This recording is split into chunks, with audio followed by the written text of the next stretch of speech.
नाज़रीन, मटियारी मां district reporter Nisar लगारी जी report मुताबिक़ मज़लूम फ़लस्तीननि सां इज़हार यकजहती जे सिलसिले में जमायत इस्लामी ज़िले मटियारी पारां SUP मरकज़ी मुस्लिम लीग जे तावन सां बारोछो बाग खां न्यू सईदाबाद ताईं एहतजाजी रैली मुख़्तलिफ़ हंधनि खां गुज़रंदे इसराइल मुर्दाबाद अमरीका मुर्दाबाद जा नारा हणंदे रैली स्टेशन चौक न्यू सईदाबाद पहुती, जिते जमायत इस्लामी ज़िले मटियारी जे अमीर मौलाना फ़कीर मोहम्मद मंसूरी, मौलाना अयाज़ अहमद इस्लाही, मौलाना अहसन भुट्टो, मरकज़ी मुस्लिम लीग जे हाफ़िज़ कमरदीन काका ऐं ॿियनि मुक़ररीन ख़िताब कंदे चयो त पाकिस्तान फ़ौज खे मज़लूम फ़लस्तीन लाइ किरदारु अदा करणु घुरिजे।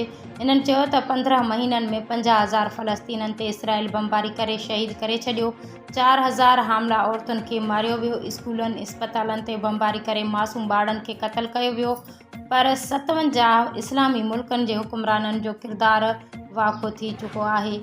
इस्लामी मुल्क अमरीका जा अड्डा बणिजी चुका आहिनि। उन्हनि जे कुल्हे ते अमरीका बंदूक रखियो मज़लूम मुसलमाननि जो क़त्ल आम करे रहियो आहे। इन्हनि चयो त असांजे हुक्मराननि खे गैरत करणु घुरिजे। आलमनि फ़तवा ॾेई छॾी आहे त असां ते जहाद फ़र्ज़ थी चुको आहे।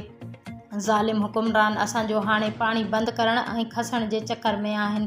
इन्हनि चयो त असांखे रोज़मर्रा जे इस्तेमाल में ईंदड़ इस्लामी मसनूआत ऐं शयुनि जो मुकमल बाइकाट करणु घुरिजे, छाकाणि असां जेकी इसराइली शयूं ख़रीद करे इस्तेमालु करे रहिया आहियूं उन जे नफ़े मां इसराइल फ़लस्तीननि ऐं ॿियनि मुसलमाननि ते हमिलो करे उन्हनि खे मारे रहियो आहे।